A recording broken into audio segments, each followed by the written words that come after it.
Class 10 में जो 16 फरवरी 2023 को जो परीक्षाएं हुई थी, तो इसमें कुछ बहुविकल्पी क्वेश्चंस हैं। आइए सॉल्व कर लेते हैं। ये देख लीजिए 2023 हिंदी 2023, ये 801 DD। तो आइए देख लेते हैं बहुविकल्पी क्वेश्चंस। तो इसमें पहला क्वेश्चन देख लेते हैं, झूठा सच किस विधा की रचना है। तो ये उपन्यास है, झूठा सच उपन्यास है ये। तो अगला क्वेश्चन देख लेते हैं, अनंत प्रकाश के रचनाकार कौन है। जयप्रकाश भारती हैं। तो आपका बी विकल्प सही है, जयप्रकाश भारती। तो अगला क्वेश्चन देख लेते हैं, तीसरा क्वेश्चन है, निम्नलिखित कथनों में से कौन सा कथन सही है। तो इसमें गेहूं और गुलाब निबंध के लेखक रामवृक्ष बेनीपुरी जी हैं। तो ये सी विकल्प सही है। तो अगला क्वेश्चन देख लेते हैं, पंचांग दर्शन के रचनाकार कौन थे। पंचांग दर्शन के रचनाकार मथुरानाथ शुक्ल जी थे, ये विकल्प सही है इसमें। सारंगधर के रचनाकार कौन थे। सारंगधर के रचनाकार हमीरासो जी थे, भी विकल्प सही है। और अगला देखते हैं, और छायावाद युग के प्रमुख प्रवृत्तियाँ कौन सी हैं। श्रृंगार हैं, श्रृंगार और प्रेम वेदना है इनकी। तो अगला देख लेते हैं, निम्नलिखित में से शुक्लोत्तर युग के लेखक कौन थे। तो ये वासुदेव शरण अग्रवाल थे। तो अगला देखते हैं, साकेत किस युग की रचना है। साकेत जो है द्विवेदी युग की रचना है। तो अगला क्वेश्चन देख लेते हैं, भारत दुर्दशा किस विधा की रचना है। भारत दुर्दशा जो है एकांकी, डी विकल्प सही है। बिहारी किस युग के कवि हैं। बिहारी किस युग के कवि हैं। बिहारी जो हैं आपके रीतिकाल के कवि हैं बिहारी।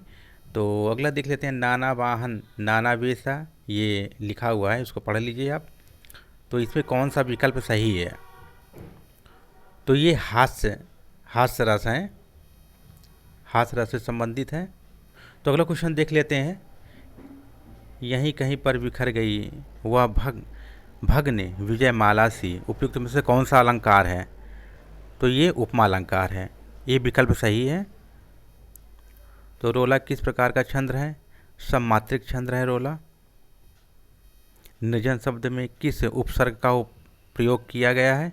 निर्जन शब्द में निर का उपयोग किया गया है। और धनुष का पर्यायवाची शब्द क्या है। कोदंड, सी विकल्प सही है। तो भलाई शब्द में कौन सा प्रत्यय है। आई है, प्रत्यय है। और षड दर्शन में कौन सा समास है। द्विगु समास है। और मतिथ्य शब्द विभक्ति एक वचन, ये तृतीय विभक्ति बहुवचन है। तो हरियंत्र शब्द का संधि विच्छेद, हरियंत्र शब्द का संधि विच्छेद जो है हरिधन अत, ये आपका सी विकल्प सही है। पशिष्टयत धातु का पुरुष या वचन, तो ये आपका जो है ये उत्तम पुरुष बहुवचन है, डी विकल्प सही है इसमें। तो ये कुल 20 क्वेश्चंस हो गए हैं आपके। तो और भी देख लेते हैं पेपर में क्या क्या आया हुआ है इसमें। ये देख लीजिए, पढ़ लीजिए आप। गद्यांश पर आधारित 3 प्रश्नों के उत्तर दिए गए हैं, इसको करना है आपको।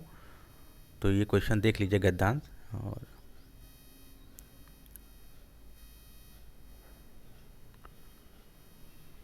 ये क्वेश्चन दिया हुआ है, तो इसको आप देख लीजिए इसको। और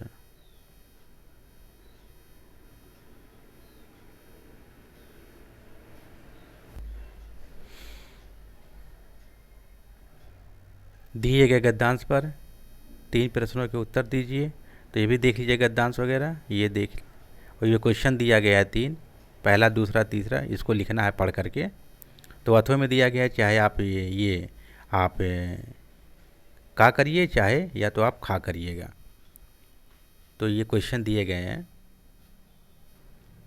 ये देखिए, संस्कृत गद्यांश में किसी एक का संदर्भ सहित व्याख्या कीजिए। तो ये दिया हुआ है, आपको संदर्भ सहित व्याख्या करनी है। अथवा में आया है, चाहे तो आप का करिएगा या चाहे खा करिएगा, कोई एक करना है इसमें से। तो अगला क्वेश्चन देख लेते हैं, 24वां क्वेश्चन।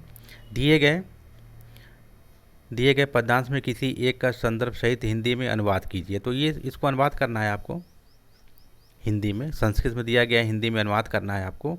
अथवा में दिया गया है, या तो आप का विकल्प करिएगा या तो खा विकल्प करिएगा, इसमें से एक करना है आपको। अगला क्वेश्चन देख लेते हैं 25वां। अपने पठित ये खंड काव्य के आधार पर निम्नलिखित प्रश्नों के किसी एक प्रश्न का उत्तर दीजिए। तो इसमें से जो पढ़ाया गया होगा आपको एक, तो उसको आप इसमें से लिख सकते हैं।